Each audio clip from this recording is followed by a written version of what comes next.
السلام علیکم ورحمۃ اللہ وبرکاتہ۔ محترم ناظرین کرام، اگر آپ ہمارے چینل پر نئے ہیں یا آپ نے ابھی تک ہمارا چینل سبسکرائب نہیں کیا ہے تو ضرور سبسکرائب کر لیں اور ویڈیو کو لائک شیئر کرنا نہ بھولیں۔ ہم آپ کے سامنے پیش کر رہے ہیں الفیۃ الحدیث کا اردو ترجمہ حدیث نمبر سیریل کے ساتھ۔ باب ما جاء فی صیام عشر ذی الحجۃ، ذو الحجہ کے شروع 10 دنوں کے روزوں کا بیان۔ حدیث نمبر 586، عن ابی ہریرہ رضی اللہ عنہ قال قال رسول اللہ صلی اللہ علیہ وسلم ما من ایام احب الى اللہ ان يتعبد فيها من عشر ذی الحجۃ يعدل صيام كل يوم بصيام سنة وقيام كل ليلة منها بقيام ليلة القدر، رواه الترمذی۔ حضرت ابو ہریرہ رضی اللہ عنہ سے روایت ہے، وہ کہتے ہیں کہ اللہ کے رسول صلی اللہ علیہ وسلم نے ارشاد فرمایا، ذوالحجہ کے شروع 10 دنوں میں عبادت کا کیا جانا اللہ کو جتنا محبوب ہے اتنا کسی اور دن میں محبوب نہیں ہے۔ یعنی کہ ذوالحجہ کے شروع 10 دنوں میں اللہ کو عبادت سب سے زیادہ پسند ہے۔ ان دنوں میں ہر دن کے روزے 1 سال کے روزوں کے برابر ہوتے ہیں، اور ان دنوں کی ہر رات میں قیام کرنا شب قدر میں قیام کرنے کے برابر ہے۔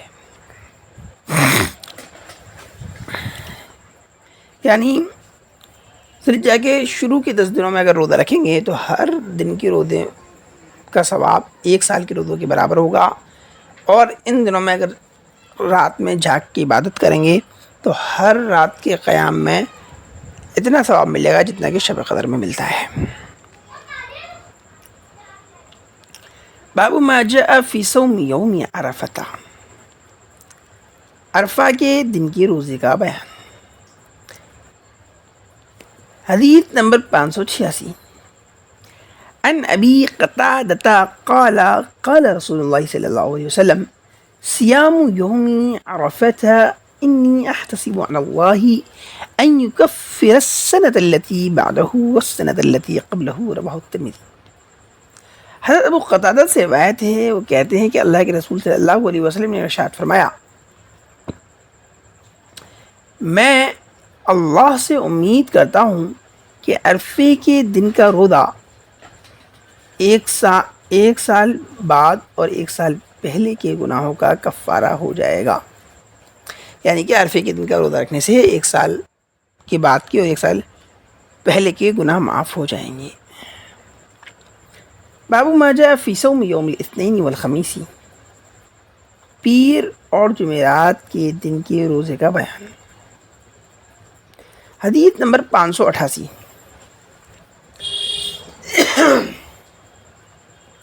عن ابی ہریرہ رضی اللہ عنہ قال قال رسول اللہ صلی اللہ علیہ وسلم تعرض الاعمال یوم الاثنین والخمیس فاحب ان يعرض عملی وانا صائم۔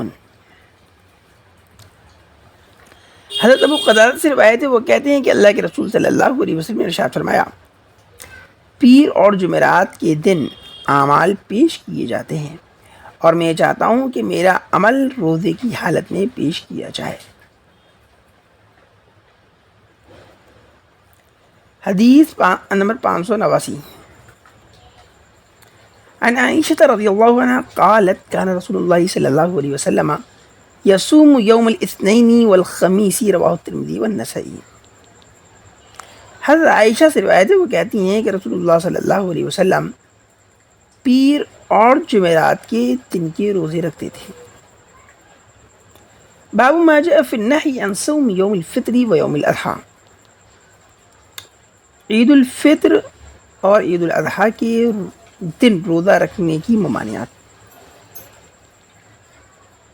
حدیث نمبر 590، عن ابی ہریرہ رضی اللہ عنہ ان رسول اللہ صلی اللہ علیہ وسلم نہا عن صیام یومین یوم الاضحیٰ و یوم الفطر۔ حضرت ابو ہریرہ سے روایت ہے کہ رسول اللہ صلی اللہ علیہ وسلم نے عید الاضحیٰ اور عید الفطر کے دن روزہ رکھنے سے منع فرمایا۔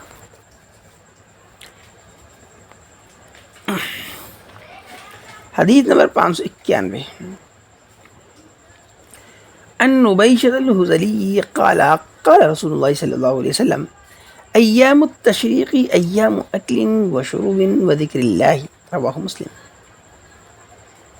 حضرت نبیشہ حذلی سے روایت ہے، وہ کہتے ہیں کہ اللہ کے رسول صلی اللہ علیہ وسلم نے ارشاد فرمایا، تشریق کے ایام، تشریق کے دن، یعنی تکبیر و تشریق جس میں پڑھتے ہیں نا، اللہ اکبر لا الہ الا اللہ اللہ اکبر وللہ الحمد، اسے تشریق بولتے ہیں.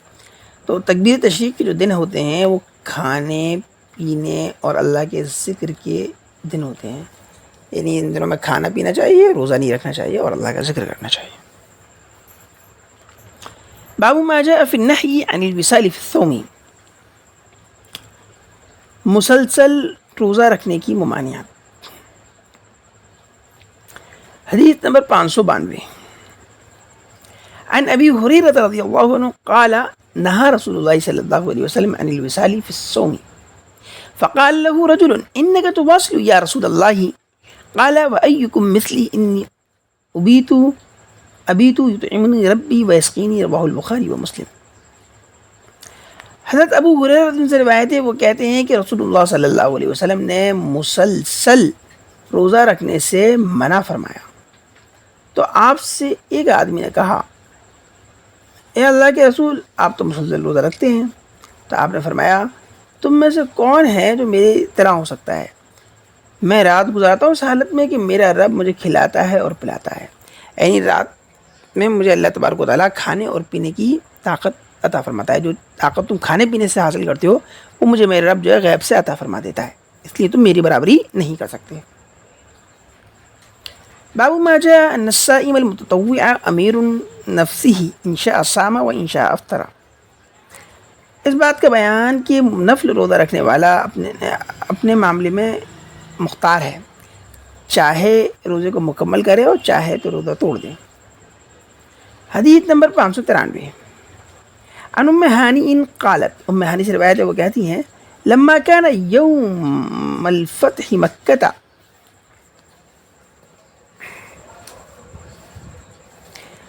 وہ کہتی ہیں کہ جب مکہ فتح ہوا، جاءت فاطمہ، تو فاطمہ آئیں، فجلست علی یسار رسول اللہ صلی اللہ علیہ وسلم، تو وہ رسول اللہ صلی اللہ علیہ وسلم کی بائیں جانب بیٹھ گئیں.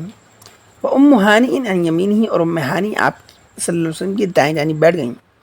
فجاءت الولیدۃ باناء فیہ شراب، تو ایک لڑکی ایک پیالے لے کر آئی جس کے اندر کوئی پینے کی چیز تھی، یعنی کوئی مشروب، کوئی شربت وغیرہ تھا. فناولتہ، تو حضرت فاطمہ نے تو اس عورت نے جو ہے کہتے ہیں نبی کریم صلی اللہ علیہ وسلم کو وہ پیالہ عطا فرمایا. فشرب منہ، تو نبی نے اس سے پیا. ثم ناولہ ام ہانی، پھر اس پیالے کو ام ہانی کو دیا. فشربت منہ، تو انہوں نے بھی اس سے پیا. فقالت، پھر انہوں نے کہا، یا رسول اللہ، اے اللہ کے رسول، لقد افطرت وکنت صائمۃ، انہوں نے کہا کہ میں نے افطار کیا اس حال میں کہ میں روزے تھی، یعنی کہ میں نے روزے کی حالت میں اسے پی لیا، اب کیا ہوگا؟ فقال لها، تو رسول اللہ صلی اللہ علیہ وسلم نے ان سے کہا، اکنتی تقضین شیئا، کیا تم کسی چیز کی قضا کر رہی تھی؟ یعنی کیا یہ روزہ کوئی نظر کا روزہ تھا یا کوئی فرض چھوٹا ہوا روزہ آپ پورا کر رہی تھی؟ قالت لا، تو انہوں نے کہا نہیں. قال، پھر نبی نے فرمایا، فلا یضرکی ان کان تطوعا، لہذا اگر وہ نفل تھا تو تمہیں کوئی نقصان نہیں ہوگا، یہ نفل روزہ توڑنے سے گناہ نہیں ملتا ہے. اس حدیث کی بنا پر بہت سے علماء کا یہ مسلک ہے کہ نفل روزہ اگر توڑ دے کوئی تو اس کی قضا نہیں کرنی بعد میں، اور نفل روزہ انسان توڑ سکتا ہے. لیکن حنفیہ کا یہ مسلک نہیں ہے. حنفیہ کا مسلک یہ ہے کہ نفل روزہ توڑ تو سکتا ہے لیکن اس کی جگہ دوسرا روزہ رکھنا پڑے گا. اگر نفل روزہ توڑ دیا تو اس کی قضا لازم ہوگی حنفیہ کے نزدیک. اور حنفیہ کی جو دلیل ہے وہ جو حدیث آگے آ رہی ہے اس میں 594 پہ وہ حدیث ہے، تو وہ حدیث ملاحظہ کریں. حدیث نمبر 594 عن عائشہ قالت كنت انا وحفصة صائمتين فعرض لنا طعام اشتهيناه فاكلنا منه فقالت حفصة يا رسول الله انا كنا صائمتين فعرض لنا طعام اشتهيناه فاكلنا منه قال اقضيا يوما اخر مكانه رواه الترمذي. حضرت عائشہ سے روایت ہے، وہ کہتی ہیں کہ میں اور حفصہ روزے سے تھیں، ہمارے سامنے کھانا پیش کیا گیا جس کی ہمیں خواہش ہوئی تو ہم نے اسے کھا لیا۔ پھر حفصہ نے کہا اے اللہ کے رسول، ہم دونوں تو روزے سے تھے اور ہمارے سامنے کھانا پیش کیا گیا جس کی ہمیں خواہش ہوئی تو ہم نے اسے کھا لیا۔ تو نبی نے فرمایا اس کی جگہ اگلے دن روزے کی قضا کر لینا۔ لہٰذا آپ نے قضا کرنے کا حکم فرمایا۔ اس سے معلوم ہوا کہ اگر کسی نے نفل روزہ توڑ دیا ہو تو اس کو چاہیے کہ اس کی قضا اگلے دن میں کر لے، قضا کرنا لازم ہوگا۔ یہی حنفیہ کا مسلک ہے۔